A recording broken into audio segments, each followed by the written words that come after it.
Hello and welcome to Stop Booking Around. I'm Jon Cronshaw and I'm joined today by Paul Teague. Now, Paul Teague is the author of 15 novels and several non-fiction books, and he's produced all of these since 2014 while also doing other jobs and things like that. So this is a guy I really wanted to talk about things like time management, scheduling, getting the work done, because I think that is something it's fair to say you've been very good at. Thank you, John. Nice to be on the show. I'm a regular listener, so it's great to be a guest on the show that you listen to every week. I'm really organised and always have been, John. I mean, you can go right back to when I was doing, O-levels. I'm so old, they were O-levels in my day, but they're GCSEs now. Even from an early age, I organised everything. So if you look at my GCSE, I've still got it in the loft somewhere, my A-level revision schedule and my degree revision schedules, everything was down to the day. I work exactly the same way that I always have done. Now, that makes me sound like an automaton, and I'm absolutely not an automaton. But what I tend to do with the schedule is, I work out which are kind of leisure times, which are work times, and I tend to be extremely organised around protecting and managing the work times. I think that's fair to say. You do the Self-Publishing Journeys podcast, and even in the intro to that, there's the person who talks about, find out what's on the planning board. So it seems to me that you've got something, literally like a whiteboard or something in your room that is telling you what you need to do. Okay, so I've got a whiteboard to my left right now, and I am sketched out for the next year. So I work on a quarterly basis, but clearly as a quarter of a year comes closer. So at the moment, I'm just finishing off quarter 3 of this year. And to motivate myself, I put green ticks next to everything that I cross off. I'm big on ticking things off, because at any moment when you feel that you're not achieving anything, all I got to do is look to my left and I can see what I've achieved in the last 3 months. It's there in front of me. So I think that's really important. But I then got quarter 4, and quarter 4, because we're almost there, it starts in October. Quarter 4 is now coming into more sharp focus. So there's more detail in quarter 4, but I also have sketching out for quarter 1 of 2019 and quarter 2 of 2019. Now, at the moment, those quarters are fairly sketchy. They're broad brush, but it's like a sausage machine. As the sausage gets closer to me, I put more detail on it, and so I pretty well know what I'm doing in quarter 4 right now. That's my kind of broad brush strokes. I transfer from quarterly planning down to weekly planning. And again, right to my left here, just for the sake of audio, you can hear me flicking through it here. I've actually got my weekly plan as well. I'm actually really embarrassed to admit this, John. This is like confession time. I've got this printed out till April 2019 now. Which I know it's really embarrassing, but you see, I'm a big systems guy too, so I systemize everything.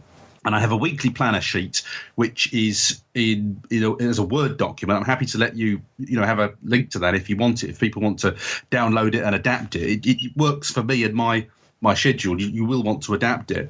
But, basically, this has Monday to Sunday, and it has my kind of time slots, if you want. Everybody has a rhythm to the day, and I start mine at sort of 9 in the morning, and it goes through to evening time. I kind of then super boil it down every week. So broad brush strokes, more focused on a quarterly basis, and then on a weekly basis, I'm kind of micromanaging it right down to, your number one appointment of the day. And then I've got 3 appointments today. And within that, there'll also be some other work that I'm doing as well. So in terms of your writing process, then, you've mentioned before that you sit with a timer, is it? And then you just hammer out the words because you know how many words you can do in a certain allotted time. Is that fair? I always feel like the Terminator when I talk about my time management, because it just makes me sound like some machine. I'm not a machine, and I do place equal value, I should say, on leisure time. You've got family, I've got family. We're all going to end up in the divorce courts and estranged from our families if we don't also make time for family. So actually, one of the we'll talk about this later. I'll kind of answer the question first. But, as part of my time management is also time managing family time as well, because we'll all end up with no partners, no families, if we don't organise that element of our life too. So that's equally important, I think, when we get to that. But in terms of the writing, you'll know this, John, because you've written a few books now. And I think it's very hard to imagine, I think, if you haven't written a book and you're listening to this. But when you've written 1, 2 or 3, I think you get a sense of your writing rhythm. By then really what time of day, is best for you to write. I can't write in the evenings. That's not my creative time. No way am I writing in the evenings. That's not going to happen. I'm a morning guy. I need to write first thing. I need to get on with it. I couldn't do a load of other jobs and then come to writing. I need to start the day primed for writing. So I know my writing rhythm. Now, I know that won't be everybody's writing rhythm. Some people love to write into the small hours of the night. And that's absolutely fine. It doesn't matter what your writing rhythm is. And I do think that's something that you shouldn't beat yourself up about. There's a lot of people saying, oh, you should be up at 5, working at 5. Well, I'm sorry, but that just doesn't work for a lot of people. You should. No, I'm not. Yeah. It just, my wife could not do that. It would kill her, right? That's not her rhythm. So when people sort of say you should get up at 5, actually I think you should take the principle from that, which is to find what is your 5 a.m. in your rhythm. So your 5 a.m. might be 5 p.m. in the evening, which is when you feel fresh, energized and ready to go. So find your 5 a.m., not somebody else's, because this is all about daily rhythms. I got a pretty good idea of when I need to write, pretty good idea of how fast I can write, which doesn't mean I'm beginning to I'm looking at Chris Fox's books at the moment because I'm beginning to think about writing, faster. It's like is it the 4-minute mile? I was going to say 1 minute mile. It can't be 1 minute. Yeah, that would be really fast. Mile, yeah. So in the film, Chariots of Fire, and everybody's saying, oh, you can't beat that time, and then somebody does beat the time, and then loads of people are beating the time, and that's how I feel about your writing speed. That you might say, oh, I can only write 100 words per hour, Lovey, but actually, if you set yourself a goal of 120, you'll probably find you can reach 120, and then 100 would look ridiculous by the time you've done that. You'll think, how did I ever just write as slowly as 100? So I think you should always be looking at increasing the speed of that time. But I know that I can write 1,700 words in 1 hour. So my writing time is divided into 3 blocks. I write 5,000 words at a sitting, not exactly 5,000 words, 5,000 or thereabouts. And I know that in an hour session of complete focus, no internet, the phone's off, if the phone rings, it doesn't get answered, I just put it on mute, don't care who it is. I just don't have any distractions in that time at all. And I start a clock, I write for an hour, and I get 1,700 words done. I take a quarter of an hour break, go to the loo, get a cup of tea, whatever, have a packet of crisps, whatever, come back to it, sit down, start the clock, another hour, another break, usually about half an hour the second break because we're about lunchtime by then. And then I'm straight back down to it, no distractions, write for another hour. And that's how I get my 5,000 words done in a sitting. Now, there is pre-prep for that, John, too. So I don't come to that cold. The night before or during the week, I will have planned, in sketch terms, what's going to happen in each of the sections in that book. So I know where I'm heading. Obviously, I don't know the words, but I always know where I'm heading with the story. I don't come to it from cold. I've talked about it a lot on the podcast, is the idea of when you've got something to work with, an outline, whether it be, really kind of deep or whether it just be bullet points, just having something to work towards really frees up your mind in a way to kind of think, well, I already know where this is going, so I can just focus on getting it done and getting to the next bullet point or next beat or whatever in the story. Now, I'm just wondering, so how often do you write then if you're doing 5,000 words in a single session? I mean, is that weekly? Is that, how often do you do that on a usual basis? Okay, so I roughly aim for 4 books a year, 3 to 4 books a year, but it depends obviously on the length. So last year I did 3 books that were at least 50,000 words, and it took me a quarter of a year to write each book. This year, I'm just trying to think, well, what have I done this year? I can't even remember what I've written this year, John. I've written one. I can't even remember how long my first book was this year, but I've certainly just written a 90,000 worder, and I'm sure the other one was more than 50,000 words, but it must have been maybe 50 or 60. I can't remember. But and very unusually for me, I've taken a 3-month break this year from writing. I haven't been writing for 3 months, so I'll get 3 books written this year. I have a day job 3 days a week. So on my kind of weekly schedule, Monday, Tuesday, Wednesday, daytime are fixed. That is not a permutation in my life. I cannot write on those days. Not at the moment. I have been able to in the past, but not at the moment. I can't. I have effectively Thursday and Friday, and then sometimes Saturday. My wife works a job that usually means, well, she's on a rotation. So for 2 weeks, she works Wednesday, Thursday, Friday, and then every third week she works Thursday, Friday, Saturday. So I tend to write when there are no distractions, when the family are out the way and busy, and I've got the house to myself. So that gives me potential writing days of Thursday, Friday, and Saturday. So I do jiggle the days around, but I also will only write 2 days in a row. I tend not to write. I mean, that's 10,000 words over a week. This is just my rhythm. Remember, don't beat yourself up if you can't do that. Just take the principles from what I'm telling you.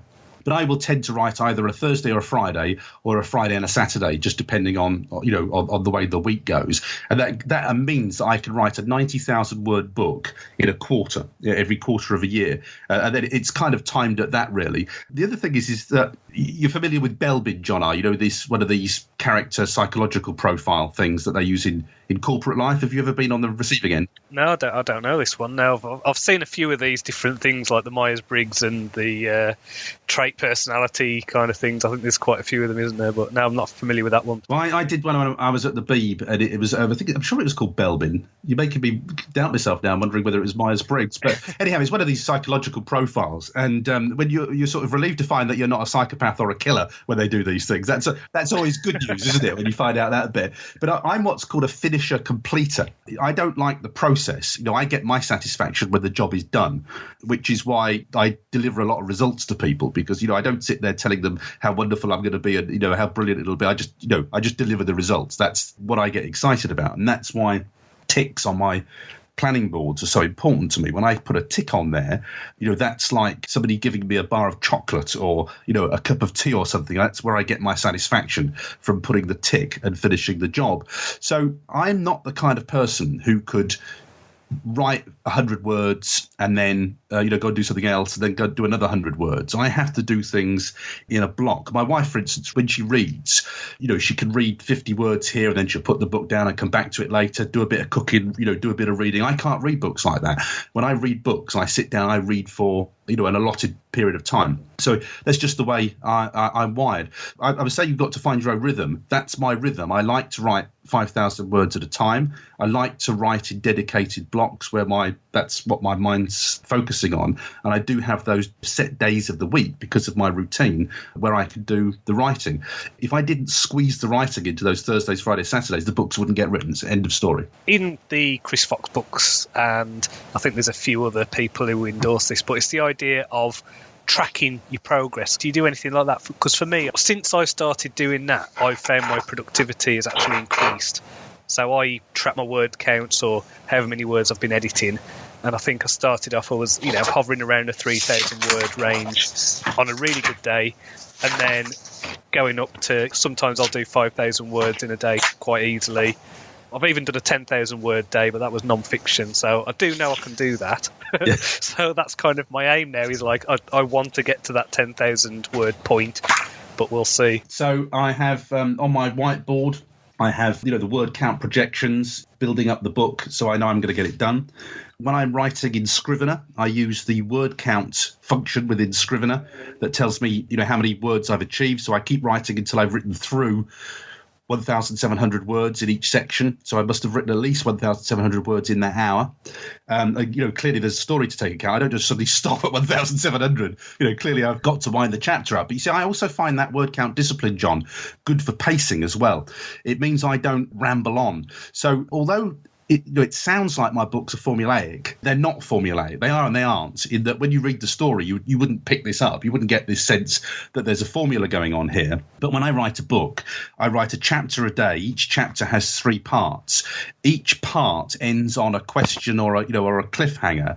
And then, as you know, and I know you've described in the podcast, you work to the Save the Cat philosophy. I'm also hitting those beats within the book. So I have all the beats marked in the book. And what I find that kind of, if you want to call it formulaic writing, does is it always means that I'm working towards some kind of question or climax within the story, which hopefully keeps the tension and the interest up in the story. But I'm also aiming for those key plot points within Save the Cat. Now, just to go back to the question, which is, the word counts. Yes, I do. I also have a calendar to my left-hand side here. It's quite a packed office here, but I record my word counts on my calendar, so I can tell you that the last time I wrote, because I have been taking a break over summer, I wrote 6,966 words on Friday the 13th, would you believe, of July, and the day before that, 5,088 words. So I've got my word count written on calendars for the last, I think it's 3 years. So so I've got a record of exactly when I wrote and how much I wrote. And again, if you ever, it's ridiculous. I mean, I don't know whether you feel this, John. You've like me, you've banged out a fair few books by now. I still, when I start a new book, doubt my ability to write a book, and being able to look at that legacy, looking at the books on my shelf to my right hand side here, you think, yes, I can do this. I can write a book. I've done it many times before, but I do always have that self doubt before I start a new work. I think that's the start of every writing session for me. Oh, is it? Yeah. So yeah. The project I'm on now is the first one where I felt really comfortable and really confident with what I'm doing, and I'm having a blast doing it. This is the epic fantasy novella series. So I don't know. I mean, it might be the satisfaction of the completion within a month. I'm getting the first draft done just in a week, and then over the next few weeks I'm doing the edits and rewrites of the previous book. So having that kind of rhythm and pattern, and having the things coming out now and getting really good feedback, like that's giving me a lot of confidence in terms of my writing. And just I feel like I'm developing as a storyteller as well, because it's a different way of telling stories. I'm essentially telling a story in the same way that you would with some kind of serial or soap opera. So it does end on hooks. It opens up story loops and closes them and things like that. So it's a real different method of working, and I'm having a lot of fun doing it. And also because I'm using the tarot cards as an inspiration for each of the episodes, it's throwing in some randomness and some unexpected things that I can. It's kind of keeping that creativity and surprise factor going. Whereas I think when I've been working on the novels and I get to maybe about 2/3 of the way through the first draft, I'm almost exhausted with it. I found that especially with Blind Gambit, just because it dealt with some really weighty issues and was really emotionally draining to write. So, I was doing 1,600 words in a day rather than 3,000. So, yeah, this is definitely better. And, yeah, I'm just tracking the word counts as well and doing that, and it's just really helping. It is motivational, I think. I would recommend people track word counts, because, again, you can't sort of improve what you don't measure. I can't remember who said that. I'm sure somebody famous said that. But, if you don't measure stuff, you can't improve production. So I think it's really important, even from day one, to be measuring it, but to get that sense of progression, progress and improvement. I've found myself doing it as well, where my aim for a while was to get 3,000 words done. And then I upped that to 3,500, and then get to 3,500 and think, well, I've got 20 minutes before I need to leave to go and pick up my son from school, so I'll throw in another scene if I can. And so I end up doing over 4,000 words, and it's having those little measurable things and pushing myself against what I've done before. Yeah, definitely. I think it does motivate me, and it does keep things going. And it makes me think of, I don't know if you know the comedian Jerry Seinfeld, and he has a thing where he says that he started writing, and in order to kind of keep writing and writing, he would mark off when he spent an hour on writing a day on his calendar. And the idea of having any gaps in those things that are marked off filled him with anxiety, so he just had to get it done. And so he consistently producing for several years, every day doing at least an hour on his writing.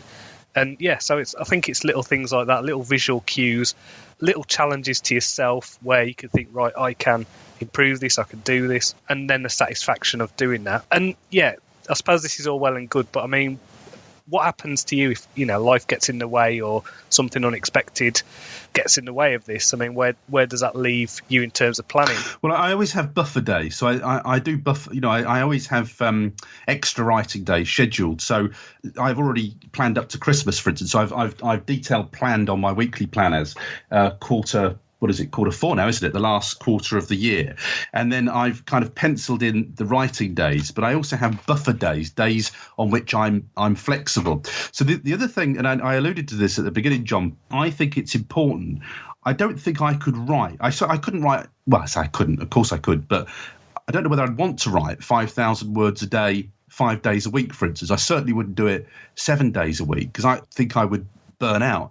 And just as important to me on my schedule is to see white space in there. I'm very big on making sure that when I look at my weekly schedule, if I ever feel overwhelmed, it does happen occasionally. It's when I look at my weekly schedule and there is no space in there.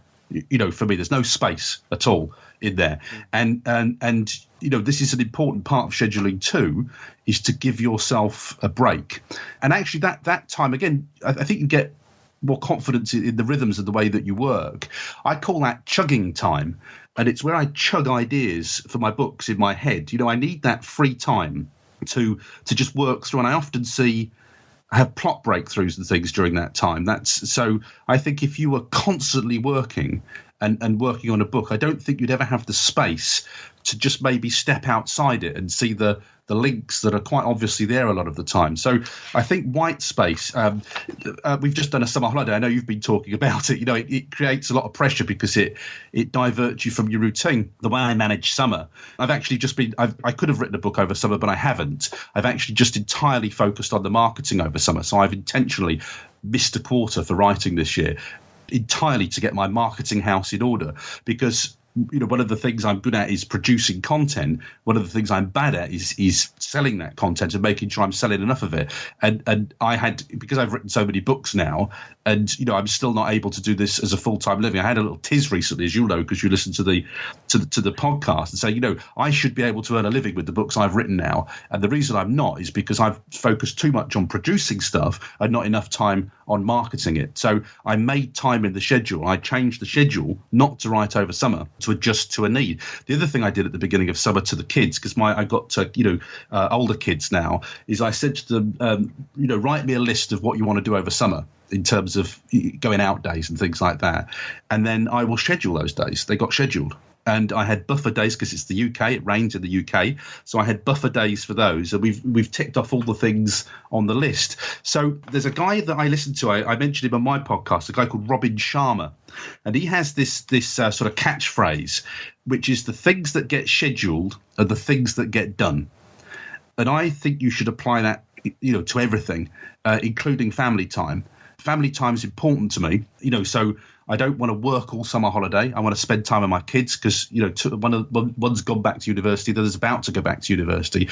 That family time is really important to me. So I allot that equal importance when I'm scheduling stuff. And I make sure I get back to see my mum. I make sure we get to see my wife's dad. These things, I schedule these things too, because they don't get done. If they just pie in the sky aspirations, they don't get done. I schedule most things, not quite everything, but most things.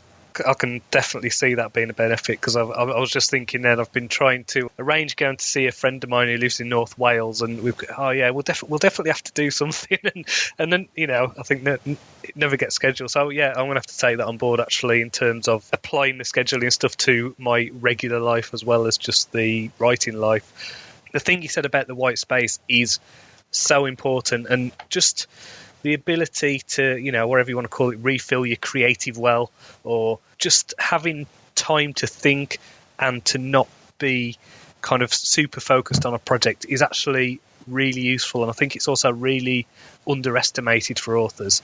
In terms of technology, like apps and things and software, is there anything you could recommend to help people with scheduling, or is it literally just you've got a calendar and a whiteboard? Are you pretty much analog old school with this? I did have a lovely bit of software that I used, and in the latest Windows update, it won't work anymore, and it makes me want to cry. But I used to use a bit of software called the Results Machine, which was just a downloadable software. There was nothing cool about it, and it just allowed me. It just set a little timer, so I could say set it for 3 lots of an hour on a day, and I'd just click start, and it would give me a warning at halfway, and it would give me a warning at 5 minutes. It would just make a little peep just to keep me on track if I was in the zone, which I often am when I'm doing that writing. So the Results Machine doesn't work anymore. So I've had to just go for a basic online timer, which I just have on I've got 2 screens when I write. I have it on my right-hand screen, so it's just counting down. But I used to love the Results Machine. I've used that for years, and it's such a crying shame that it doesn't work on the latest iteration of Windows 10. I do have the the word counter enabled in Scrivener. So my daily target is 5,000 words, and then obviously you see the little counter moving up as you're working through Scrivener. But other than that, no, it's actually, I turn off technology when I do the writing. So if the phone did ring, I'm not a big phone user. If you want to have a phone call with me, you'll have to schedule it. Unless you're my mum. You have to schedule a phone call with my mum. The only reason I have a phone is so that my mum can get straight through to me. That's pretty well the only. I'd get rid of a phone now. Everybody else has to schedule a call. All right, phones are, I think, it's worth talking about, John, because people, and this is a younger person thing, I think. People seem to think that just because a phone rings, you've got to answer it. Well, let me tell you, it's there for your convenience, people. It's not there to interrupt you. So I will not accept random calls ringing and interrupting my time. I just won't accept that. If you want to talk to me on the phone, quite happy to talk to you on the phone, but you have to schedule it in, because I will not have this thing, randomly interrupted me. If the phone went now, it would just get muted. And if I didn't know who was ringing me, I'd block the number. I just block the number, right? Because anybody who knows me knows that I don't answer the phone. But if you, I've asked people in business about this and said, am I difficult to get? And they said, no, you're not difficult to get. You're actually very fast to get. That's because if you're doing meaningful business with me, you'll get an appointment fast, like you did. I'll give you an appointment fast. If you're wasting my time trying to flog me something or talk nonsense, you'll be blown out of the water straight away. I don't tolerate that. So if people say, I answer the phone, they're trying to sell me, it's Yale trying to sell me web stuff and whatnot. Just block them completely. You don't have to talk to these people. You didn't ask them to ring you, so just block them without mercy. If they've been so rude as to interrupt your personal time. So I really am a phone fascist, to be honest with you. I recommend everybody else does the same. If you ring me on my phone, I don't recognise your number, you get blocked straight away. It's just there, right? But am I difficult to get on the internet? No, just search for Paul Teague. You'll find a contact me and I'll get back to you. But don't ask me to ring you. That's it. And I mean, John, because you've been on my podcast, I have a scheduler. If we agree that we're going to meet, we have a scheduler.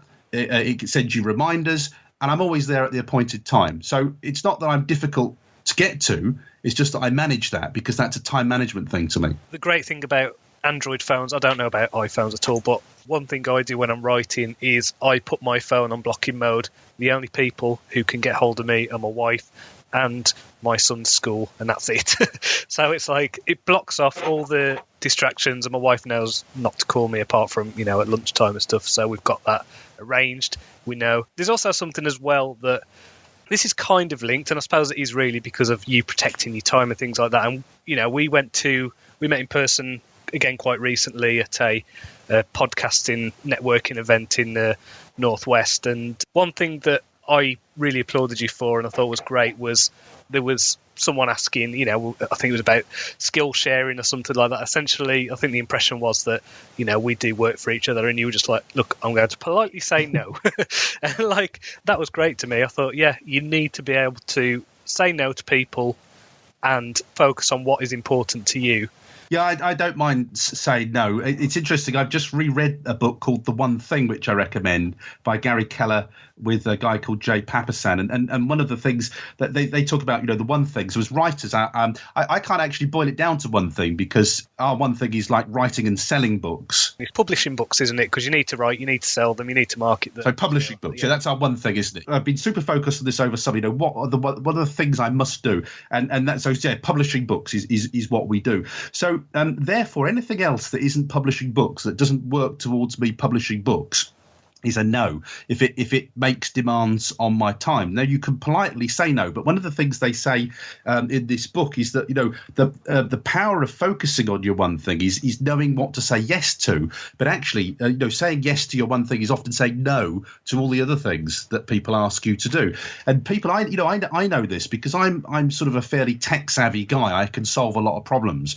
If I let people chew away at my time, I would work for free forever, John, if I let people nibble my time. Can you just help me with this web thing? Can you just show me how to do this? All of that sort of stuff. And my view is, I don't know about you, I don't work for free. I don't know anybody who does work for free. I'm not a walking charity. I need to be remunerated for my time. So I put a value on my time. I have a if you want, an hourly rate, and if I'm not working towards producing that hourly rate, it's dead time to me. And if you ask me, you wouldn't ask a plumber to fix your loo for free, so don't ask me to fix your website for free. I just say no to everything. No, don't even ask me. Don't even ask me to do something for free. The only people I'll generally give time of day to. Then that doesn't mean I won't offer to do stuff for free, John. So don't think I'm some kind of meanie. You've been very helpful to a lot of people. Well, exactly. So, but there are people, I call them time vampires. If you just open the door a chink, they'll get their foot in and they will drink from you until you're dry. And there will be sort of nothing in it for you. So with networking, for instance, when we had our podcast meetup, I do meaningful networking. I don't go to networking, just to chit chat with the same old people. The minute it ceases to become meaningful, or there's a business or networking benefit in it, then to me there's no point doing it. I know it sounds like you're some kind of Terminator, doesn't it? But I think you just have to be strict with yourself and strict with others in a pleasant way, because we've all got the same amount of time in a day. And I have no patience for people who say I haven't got time to do things, because when I was working 5 days a week and I started trying to work for myself in 2008, and I had 3 young children then, I was doing the bedtime story thing. And, when you've got young kids, you sort of, you're done by about 8 in the evening or whenever your kids go off, and you're just exhausted. I can remember literally seizing that hour in the evening where I started to work on my business, and I was tired, but it came out of television time. And everybody can get up an hour earlier. You can stop watching telly for an hour. There's always time that you can claw from an agenda, however small that time is, just to put your first step forward to start whatever it is that you want to start. And I just think you have to be really strict about that. You don't have to be unpleasant about it, but you do have to be very firm about it. I told a story in the Stop Booking Around book about when I kind of had a revelation about time, and this was, it was quite a few years ago now, and it was when I could still play video games. And I remember those days, John. I can remember playing Resident Evil 1. This is how old I am, with my first baby child on my lap, looking at me and thinking, do you know what? I don't want a child to be hearing zombies, but eating human beings in Resident Evil. Sorry, I interrupted you. I think it was something like Fallout 3 or Skyrim, and I was a frustrated writer. I never had time to write. That's what I thought. I'd do my work during the day and then think, oh, well, I've got no time to write. And then I saw that I'd done I think it was 200 hours on one game, and it's like, oh my goodness, that's 200 hours. I can write 1,000 words in an hour. That's 4 novels that I could have written. So I stopped doing that, and hey, I've got time to write. So can I recommend a bit of software? You just reminded me of a bit of software, John, which I've had on my PC for several years now. It's called Rescue Time. You asked me about softwares earlier, but I do run something called Rescue Time. And what Rescue Time does, you can put it on your mobile phone now, is it will tell you how you are spending your time online, and you could mark the activities as productive or non-productive as well. So it will send you a report. I get a report every week to tell me what time I've used, and I'm pleased to tell you that most of mine is productive time on Scrivener. That's what my report usually tells me you've been writing. So Rescue Time is great. It will track everything, and you can train it, to say, well, see, when I started using Rescue Time, I was building and selling a Facebook software. So actually time on Facebook for me was actually working time. I was working on pages and creating demos and things like that. But actually Facebook time now for me is dead time. It's wasted time. So you can train it as to what's good and what's bad, and it will track everything on your PC and send you a report. So if you're one of these people who says, oh, I have no time, yet you spend your life in front of a computer, it will do exactly that. It will say, well, you spent 10 hours playing games this week. You can't tell me you've got no time. It's very honest with you. It will be. It's a very blunt tool. Yeah. I bet that will be very frightening for some people when they realise how long they've been scrolling on Twitter or something like that. Yeah, it tells no lies, John. So, it's a mirror reflection. So if you are one of those people who thinks you haven't got enough time, put Rescue Time on. The amount of time that people will spend on Facebook and Twitter and Reddit and all those places, unless you're doing it with a purpose, like I go on Facebook now, and my purpose is either to market my books or to find Facebook groups to arrange things like cross promotions. I mean, there's some groups on Facebook that you can get lost in them. They're very useful for authors, but I pulled back from that because I found that I was spending an hour and a half just scrolling through the 20 books Facebook page or something like that. And it's like, well, unless I'm doing it with a purpose, then it's not useful for me to do that. And it's the same on Twitter. I'll give myself 15 minutes to comment on a few things. I've got automations set up. So find your time, automate what you can, schedule what you can. And I just think that we underestimate how much time we actually have to do things. It is a case of maybe making a sacrifice in the short term for the long term. It's also the thing of, I feel that I get a lot of meaningful fulfillment from writing and producing. And so this time is much better spent. It isn't a sacrifice. It's actually a much better way of me spending time than playing a video game or browsing a social media site. And I think that once people realise that, if their dream is to write, then they're going to get more fulfillment. Just it's going to be more meaningful for them to write. I agree with that. Now, I mean, you do 3 and I think 4 pending podcasts, don't you? I've been working on sort of organising my podcasts. And for instance, I do my author diary, which has been running for a couple of years now. I've got 100 and something episodes. And when you line those all up on a page, Joanna Penn calls it her body of work. She considers that podcasts are, part of her body of work. When I'm looking at my 120, whatever it is, author interviews that I've done now, and you think, blimey, when I started that podcast, I hadn't got a clue whether I'd last 5 minutes with it or not. But when you look in the rear view mirror at the work that you've produced, when you have this, I've got a great pile of paperbacks, that I've now produced. It is a phenomenal achievement. And you must feel this because you have this kind of relentless program of recording podcasts and writing books and promoting and things like that. I do consider giving up my podcast, but I found a sort of natural rhythm to it now where I record after work in the evenings. And I said to my wife, what else would I do in that time other than, how would I use that hour to record an interview? I'd probably watch telly earlier or sit and have a yak in the kitchen with a cup of tea. So actually, if you do force activity into some of that time, that doesn't mean, so I finish at 9 and my wife and I'll sit down, we'll watch telly and have a yak, in the lounge. So I just, for years, I've just finished at 9. That's when my kind of day's finished, and that's where we go and we have our kind of sociable time at that time. So I do have time for all of those things, but the difference is if I finished at 8 when I'm beginning to feel tired, then it's a bit early, and that's an hour wasted that I could produce something. And you think that by doing that over 2 years, I've got a legacy now of 123, whatever it is I've recorded now, author interviews, and the same number of podcast diaries and that number of books. The time's going to pass anyway. You might as well, even if you schedule half of the time you waste, you'll still be more productive. You've literally got days worth of content and interesting stuff. I mean, it's this thing of tracking progress as well. Like, I do an author diary podcast every week, and it's such a great way to think, actually, I've done loads. Because I'm coming up to a year of doing it now, and I went back and listened to the first episode just to see where I was, and it was like, wow, I've done so much in that time. Even though I did abandoning the blind reset project, which I've really beaten myself up about that, and a few other things, and just thinking, actually, I've done a hell of a lot in a year.